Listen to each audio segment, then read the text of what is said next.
ना खसखस खायची, कंबरदुखी गुडघेदुखी कमी होईलच तुमची, पण त्यासोबत बऱ्यापैकी जे महिलांच्या मध्ये कॅल्शियमची कमतरता, HB कमी असणे म्हणजे रक्त कमी आहे म्हणतात ना, हे सगळे प्रॉब्लेम त्यातनं निघून जातील. पिंपळाच्या पानांचा काढा करायचा आणि प्यायचं, गर्भाशयातले सगळे प्रॉब्लेम सॉल्व्ह होऊन जातात. तुम्ही सगळ्यांनी पुरुष मंडळीने अशोकच्या पानांचा काढा प्यायचा. तो उभा अशोक पाहिजे तुम्हाला, जर पाहिजे ना रिझल्ट तर अशोकचं पान एक चावून खायचं किंवा एका पानाचा काढा करून प्यायचा. चांगला गुण येईल, लक्षात घ्या. व्यवस्थित राहायचं, मस्त राहायचं, मजेत राहायचं. हा, नाहीतर ते उगाच आता काय कसं करायचं, ते असं काय तसं काय 100 विचार डोक्यात असतात. त्यामुळं कारण कसं होतंय, पुरुषांच्या डोक्यामध्ये खूप वेगवेगळ्या प्रकारचं देणं घेणं, संसार, काम, हे ते लय विचार डोक्यात असतात. आणि त्यामुळं काय होतंय की जे तुम्हाला मेन ज्या ठिकाणी ताकद पाहिजे तिकडे ताकद शिल्लक राहत नाही, कारण तुम्हीच घालवलेले असता विचार करून. ती काही कोण घालवायला येत नाही. तर ते जरासं कमी करायचं. हो का, बंद करून चालणार नाही. शेवटी संसार करायचा म्हणजे सगळे विचार करायला पाहिजेत, पण बंद करायला नाही. पण अशोकाच्या पानांचा काढा पिलात ना, खरंच तुम्हाला खूप छान, म्हणजे नसा मजबूत होतात, बॉडीतल्या नसा मजबूत होतील, सर्क्युलेशन नीट चालेल. लसूण खाल्ल्यानंतर पण तुम्हाला सर्क्युलेशन नीट चालतं. आणि पांढरे तीळ खाल्ल्यानंतर सुद्धा कॅल्शियमची कमतरता असते ना, ही सुद्धा भरून निघायला चालू होते. त्यामुळं व्यवस्थित जे काय असेल ते व्यवस्थित राहणे, हसत खेळत राहणे, आनंदात राहणे. दुसरी गोष्ट अजून तुम्हाला सांगतो, बऱ्याच गोष्टी असतात. जर दात जर तुमचे कमजोर वाटत असतील, शरीर मजबूत ठेवायचं असेल तर तुम्हाला श्रवणक्रिया व्यवस्थित होणं गरजेचं आहे. तर श्रवणक्रिया व्यवस्थित होण्यासाठी पेरूची पानं मधून फाडायची आणि तांब्याभर पाण्यात टाकायची, 2 किंवा 3 पानं, आणि ते कडक उकळवायचं. उकळून झालं ना की त्याच्यात तुरटी फिरवायची, ते गाळून घ्यायचं. कोमट असताना ते कळकळ कळकळ चूळ भरायची त्यानं. बघा, ज्या दिवशी कराल त्या दिवसापासून दात एकदम घट्ट, एकदम ओके होऊन जातात. हलतेले दात सुद्धा तुमचे ओके होतील. दात दुखला असेल, हिरडी फुगली असेल, हे करायचं, लगेच ओके होऊन जाईल. काही करायची गरज लागत नाही याच्यासाठी. तर त्यानंतर तुम्हाला बऱ्याच म्हणजे कुठलाही आजार असू दे, कुठलाही आजार असू दे, साध्या सिंपल गोष्टीतून निघून जातात सगळे आजार. फक्त डोक्यात ठेवू नका, कारण डोक्यात जर राहिलं ना तर मग मात्र काहीच कोण काय करू शकत नाही. अशा छोट्या छोट्या गोष्टी असतात, सांगण्यासारखं भरपूर आहे. अनंत इलाज दिलेले आहेत, ज्याचा अंत नाही. एवढ्या वनस्पतींनी दिलेला आहे, एवढं ऋषीमुनीने आपल्याला सगळं दिलेलं आहे. आता थोड्या गोष्टी सांगतो. थायरॉइडसाठी, थायरॉइडच्या नावानं 30-35 वर्षापूर्वी कुठं होता थायरॉइड? त्यावेळी बायका होत्या का नव्हत्या? महिला मंडळ होतं ना त्यावेळेस? थायरॉइड होता का त्यावेळेस? आता बघितलं तर ह्यातले मला वाटतं 30% तरी निघतील थायरॉइडवाल्या, जास्तच निघतील, पण मी अंदाजे सांगतो की कमीत कमी 30% तरी थायरॉइड. नारळीची मुळी घ्यायची, 3-4 मुळ्या घ्यायच्या, एवढ्या तांब्याभर पाण्यात टाकायच्या. नारळीची मुळी माहिती आहे ना, खाली खोडाजवळच असते पांढऱ्या रंगाची, ती घालायची, उकळवायची, कडक उकळवायचं, वस्त्रगाळ करायची आणि ते गडगड गडगड करायचं, चूळ भरायची. 2 महिने अजिबात चुकवायचं नाही. 2 महिन्यात थायरॉइड कायमचं गायब होऊन जाईल.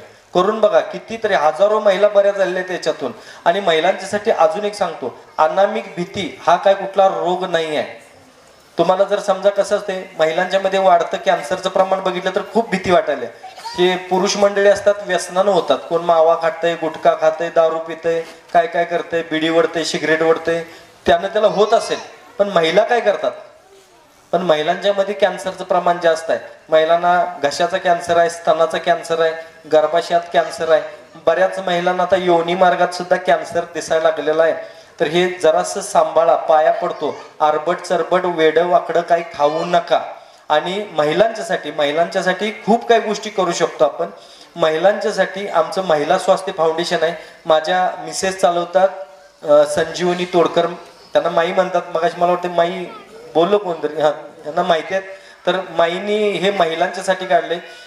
कसं होतंय की बऱ्याच महिलांना खूप काही शंका असतात का विचारायचं असते, पण प्रॉपर खरी माहिती मिळणं कठीण आहे, कारण सगळी भीती घालणारी आहेत तुम्हाला. बघा, काळजी करा, ही तपासणी करूया, ती तपासणी व्हायला पाहिजे. तपासणी करणं काही चुकीचं नाही, पण माझ्या नजरेतून बघितलं ना तर नाडी परीक्षण व्हायला पाहिजे. कारण प्रत्येकाचं शरीर हे वेगवेगळं आहे, प्रत्येकाच्या शरीरानुसार ते नाडी परीक्षण केलं जातं. आणि हे आमच्या इथं, मग कुणी या, तुम्ही पुरुष येऊ द्यात, स्त्रिया येऊ द्यात, कुणी येऊ द्यात, सगळ्यांचं नाडी परीक्षण आमच्या इथं फ्रीमध्ये करून देतो आम्ही. साधारण 5,000 रुपये घेतात त्याला. तेवढ्या खर्चात तुम्ही बरे होऊन जाल 5,000 मध्ये. जर काय असेल तर, नसेल तर तुम्हाला त्या नाडी परीक्षणावरून सगळं समजते की तुम्ही काय केलं पाहिजे, काय नाही केलं पाहिजे, कुठं प्रॉब्लेम आहे, नेमका तो प्रॉब्लेम आहे की नाही, कितपत आहे, कुठं नस अडकले का, पाय दुखतोय तर नस अडकले का, काय झालंय, हे सगळं नाडी परीक्षणावरून तुमच्या शरीराच्या कॅपॅसिटीनं. पुरुष आणि स्त्री सारखी आहे का, फरक आहे की नाही, मग त्यानुसार ते नाडी परीक्षण असते. आता पुरुषांच्या मध्ये सुद्धा आज मी 6-7 चपाती खातो एका टायमाला, सगळेच खातात का, कोण एक चपाती खाऊन पोट भरते. आता त्याची माझ्या शरीराची बरोबरी करून चालणार आहे का. माझ्या खाण्यानुसार माझ्या शरीरात घटक असणार, त्यानुसार माझी ताकद असणार, आणि त्यानुसार ते बरोबर आहे का चुकीचं आहे. एकेकाला 160 BP असतोय पण लक्षणं काही नाही, त्रास काय नाही, मग त्यानं गोळी खायची का. एकेकाला 250 शुगर असते पण लक्षणं काहीच नाहीत, मग कशाला औषधं खायची. ते तुमच्या शरीराच्या कॅपॅसिटीनुसार. कधी बघायचं, जेव्हा त्रास होईल तेव्हा बघा, आम्ही आहे तुमच्या सोबत, तुम्ही काही काळजी करू नका. बघायचंच नाही कुठं आजारांच्याकडे, लक्षणं पण बघू नका, काय नाही. तुम्ही काय बिनकामाचं आहे का, सगळे कामं नाहीत का तुम्हाला. नसतील तर या आमच्याकडे शेतात कामाला, तुम्हाला देतो काम. काय तर बिनकामाचं असल्यासारखं ना. काय खोकला झालाय मला, 8 दिवस झालं कमी ना झालाय, बहुतेक मला TB झाली का काय म्हणते, ही शंका. जे नाहीत ते आजार म्हणतात. तर असलं काय महिलांनो म्हणू नका. तुम्हाला जर काही शंका विचारायच्या असतील, कारण काही शंका अशा असतात की नवऱ्याला सुद्धा तुम्ही सांगू शकत नाही, नवऱ्याला सुद्धा आपण काही गोष्टी बोलू शकत नाही, तर त्या गोष्टी तुम्ही माझ्या इथं फोन करून विचारू शकता. किंवा कोल्हापूर काय 15-20 मिनिटाच्या अंतरावरती आहे, इथनं काय लय लांब नाही. ऑफिसला माई असतात, माईंना भेटू शकता, किंवा माईंची टीम आहे, ती तुम्हाला योग्य मार्गदर्शन करेल, तुमच्या शंका घालवून देईल. आणि आम्ही आमच्याकडून काय घ्या कर नाही घ्या, पाया पडतो तुमच्या सगळ्यांच्या, पण धाडच घ्या. आम्ही कुणालाही भीती घालत नाही. काय होत नाही हो म्हणलं की, आता एखाद्याला म्हणलं काय कसं काय बरं आहे का, काय औषध देतो का तो, पण ते विचारल्यावर कसं वाटतंय, बरं वाटतंय की नाही खरंच. मग हेच काम आम्ही करतोय आणि धाडच देण्याचं काम करतोय. धाडच घ्या. हे बिस्किट पुढे घेऊन येतात ना, ह्यासनी घरात घ्यायची नाहीत बघा, लय डेंजर. 10 रुपयाची बिस्किटचा पुडा घेऊन येते, बाई राधा ग माझी कशी होतीस, कशी झालीस, तू मिलीस तर मी काय करू, जा बघू मर तिच्या संग, जमतंय का तुला. हे लय डेंजर असतात.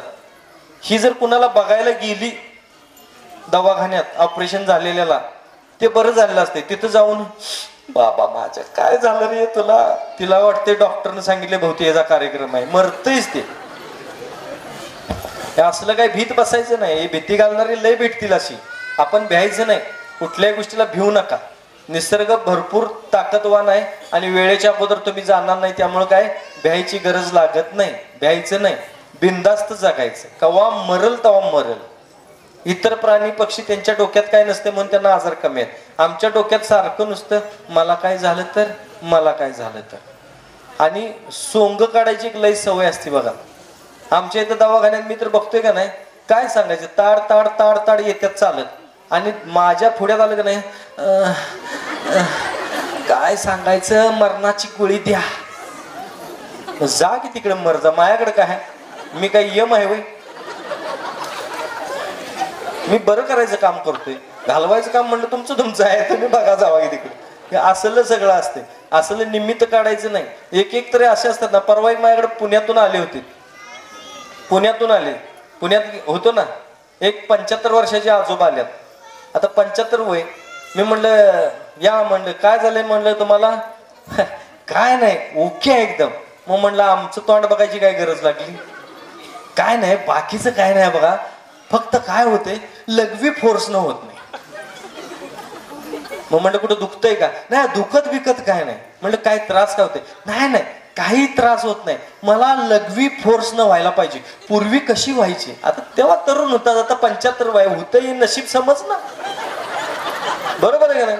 आता 75 वय, नाही नाही मी लय पैसा घातलाय बघा, कुठंच मला फोर्स आला नाही, मी लय आशेनं तुमच्याकडे आलोय, मला बाकीच काय नाही, दुखत नाही काय नाही, काही त्रास नाही, अजून व्यायाम करतोय, खरं मला लघवी फोर्सनच व्हायला पाहिजे. मग म्हणलं मोटर बसूया, काय सांगू आता याला, तर आजार आहे का. वयानुसार काही गोष्टी आता मान्य करायला पाहिजेत ना. एक 82 वर्षाचे आले होते, 82 वर्षाचे ते आलेत, ते मला म्हणतात सगळं एकदम फिट अँड फाईन आहे मी, फक्त काय होतं माझ्या लघवीच्या पिशवीमध्ये लघवी साठते. मग त्यात काय मसाले ताक साठवतोस काय साठवतोस